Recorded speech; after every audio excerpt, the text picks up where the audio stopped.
নমস্কার সকলে, কে কেমন আছেন? আশা করি সকলেই খুব ভালো আছেন। আজ আবার চলে এসেছি নতুন একটা রেসিপি নিয়ে, মাশরুমের রেসিপি। আমার চ্যানেলটা যদি এখনও সাবস্ক্রাইব না করে থাকেন তাহলে সাবস্ক্রাইব করার অনুরোধ রইল।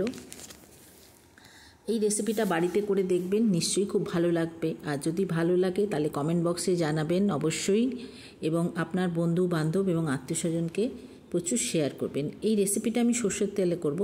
কড়াতে সর্ষের তেল দিয়ে দিয়েছি। এবার জিরে ফোড়ন দিয়ে দুটো কাঁচা লঙ্কা দিয়ে দেবো, দিয়ে একটুখানি সটে করে নেব। সটে করে নিয়েই আমি এর মধ্যে দিয়ে দেবো কুচি করে পেঁয়াজটাকে খুব ছোট্ট ছোট্ট করে কুচি করে কেটে নিতে হবে। সেইভাবে আমি কেটে নিয়েছি এবং এই পেঁয়াজটাকে এবার ভাজা ভাজা করে নেব। মাশরুমটাকে আমি ভালো করে ধুয়ে নিয়েছি। ধুয়ে নিয়ে চার পিস করে নিয়েছি এক একটা মাশরুমকে। দিয়ে আমি সেটা কাশ্মীরি লঙ্কা, গুঁড়ো লঙ্কা, হলুদ দিয়ে ভালো করে মাখিয়ে রেখে দিয়েছি। এইবার এইটা আর একটা জিনিস লাগবে, সেটা হচ্ছে দইটাকে আমি ভালো করে ফেটিয়ে নিয়ে এর মধ্যে একটু কাশ্মীরি লঙ্কা আর ছোটো এলাচের গুঁড়ো দিয়ে মেখে রেখেছি। আসলে দইয়ের মধ্যে যদি কিছু মশলা দেওয়া যায় তাহলে দইটা ফেটে যাওয়ার সম্ভাবনাটা একটু কম থাকে। এছাড়া একটু টমেটো পিউরি লাগবে। যাই হোক, আমি এবার পেঁয়াজটাকে অল্প অল্প ভাজা হয়ে গেছে। এবার এর মধ্যে আমি দিয়ে দিয়েছি আদা রসুন বাটা। এবার এটাকেও একটুখানি নাড়িয়ে নিচ্ছি। নাড়িয়ে নিয়ে একটুখানি ভাজা মানে একটুখানি গন্ধটা যাতে চলে যায় সেইভাবে আমি করে নিচ্ছি। করে নেওয়ার পরে আমি এর মধ্যে দিয়ে দেবো টমেটো পিউরিটা। টমেটো পিউরিটা দিয়েও আমি এটাকে ভালো করে একটু নেড়ে নেব, যাতে পেঁয়াজের সাথে আদা রসুনের সাথে এটা ভালো করে মিশে যায়। এবার এইভাবে নাড়ানো হয়ে গেলে আমি এবার এটাকে এর মধ্যে মশলা দেব। মশলার মধ্যে হচ্ছে হলুদ গুঁড়ো, জিরে গুঁড়ো আর ধনে গুঁড়ো। এগুলো মোটামুটি দিয়ে আমি আবার এটাকে নাড়িয়ে মশলাগুলোকে মিশিয়ে নেব। এই সময় একটুখানি গ্যাসটাকে কিন্তু মিডিয়াম আঁচে করে নিতে হবে, খুব যেন জোরে না হয়, তাহলে মশলাটা পুড়ে যাওয়ার সম্ভাবনা থাকে। এবার এটাকে ভালো করে নাড়িয়ে নিয়ে খুব ভালো করে নাড়িয়ে নেব, যাতে এটা মশলাগুলো সব মিশে যায়। এবার তেলটা যেই ভেসে ভেসে উঠবে এর মধ্যে আমি তখন দইটা দিয়ে দেবো। দইটা দিয়ে দেওয়ার সময় গ্যাসটাকে একদম সিমে করে দিতে হবে, কারণ না হলে দইটা ফেটে যায় অনেক সময়। দিয়ে আবার দইটাকে দিয়ে ভালো করে এটাকে মিশিয়ে নেবো। দইয়ের সাথে মশলা মানে পেঁয়াজগুলো মিশে যায় যাতে, সেই জন্য ভালো করে মিশিয়ে নেবো। এবং এর মধ্যে তখন আমি একটুখানি নুনও দিয়ে দেবো। নুনটা দিয়ে আবার নাড়িয়ে নেব এবং ওই দইয়ের বাটিতে একটুখানি নাড়িয়ে যে জলটা হবে সেই জলটুকুনি দিয়ে দেবো, যাতে মশলাটা তলাটা কড়ার মধ্যে না ধরে যায়। তো এইভাবে নাড়িয়ে আমি ভালোভাবে বারবারে নাড়িয়ে আমি এইভাবে করে নেব। এখানে প্রথমে বেশি জল দেব না, তারপরে আমি ওই 1.5 কাপ মতন জল দিয়ে এটাকে ফুটতে দেবো। এটা বেশ ভালো করে ফুটবে মশলাগুলোর সাথে সমস্ত। সেই সময় আমি একটা প্যানে একটু বাটার নিয়ে নেব। বাটারটা নিয়ে আমি ওই মাশরুমগুলোকে একটু সটে করে নেব। অ্যাকচুয়ালি মাশরুমগুলোকে এটা করে নিলে কি হয়, মাশরুমের টেস্টটাও ভালো হয় আর একটু তেলা তেলা ভাব হয়। ওই জন্য এটা বেশিক্ষণ না, জাস্ট এটাকে বাটারটা দিয়ে একটুখানি নাড়িয়ে আমি এটাকে করে নেব।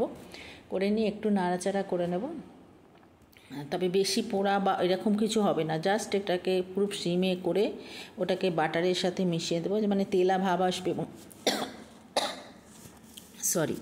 বাটারের গন্ধটাও দিয়ে ওটা ভালো লাগে টেস্টটা দিয়ে। এটা যেই হয়ে যাবে আমি তখন এটাকে নাড়িয়ে আবার কড়াটা বসিয়ে দেবো। কড়াটা বসিয়ে এই মাশরুমগুলো দিয়ে দেবো এর মধ্যে, আর একটুখানি নেড়ে নিয়ে তারপরে মাশরুমগুলো দেবো।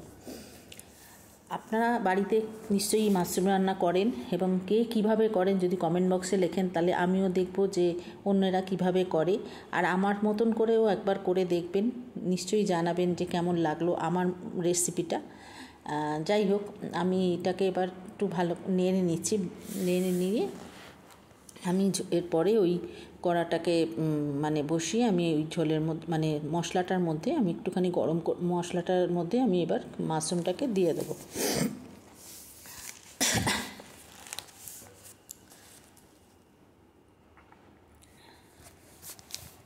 মোটামুটি এটা এইটুকুনি, মানে এটার পরে আর বেশি কিছু নেই। আমি এটা দিয়ে একটুখানি ফুটতে দেবো।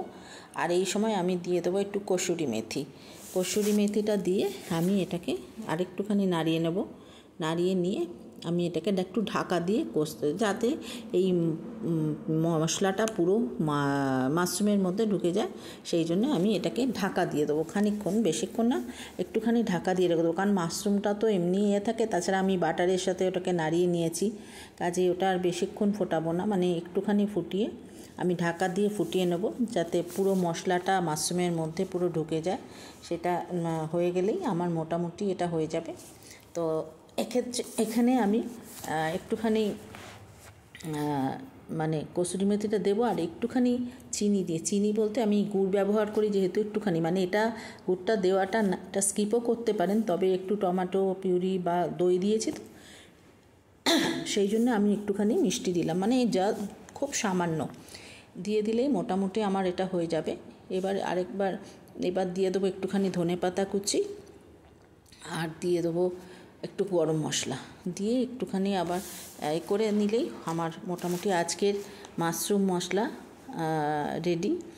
গরম মশলাটা দেওয়া হয়ে গেলেই একটুখানি জাস্ট আমি একটুখানি ফুটতে দিচ্ছি, ফুটে দিলেই আমার হয়ে যাবে। এবার আমার এটাকে সার্ভ করে দেওয়ার এবার সার্ভ করে দিতে হবে, একটুখানি ঢাকা দিয়ে হতে দেবো, জাস্ট একটুখানি হয়ে গেলেই সার্ভ করে দেবো এবার। আর সার্ভ করার আগে, মানে সার্ভ করার সময় আপনারা যদি একটু ক্রিম দিয়ে দেন, তাহলে এটার টেস্টটা আরও সুন্দর লাগবে। আজ এই পর্যন্তই, আবার দেখা হবে নতুন রেসিপিতে। সবাই খুব ভালো থাকবেন, নমস্কার।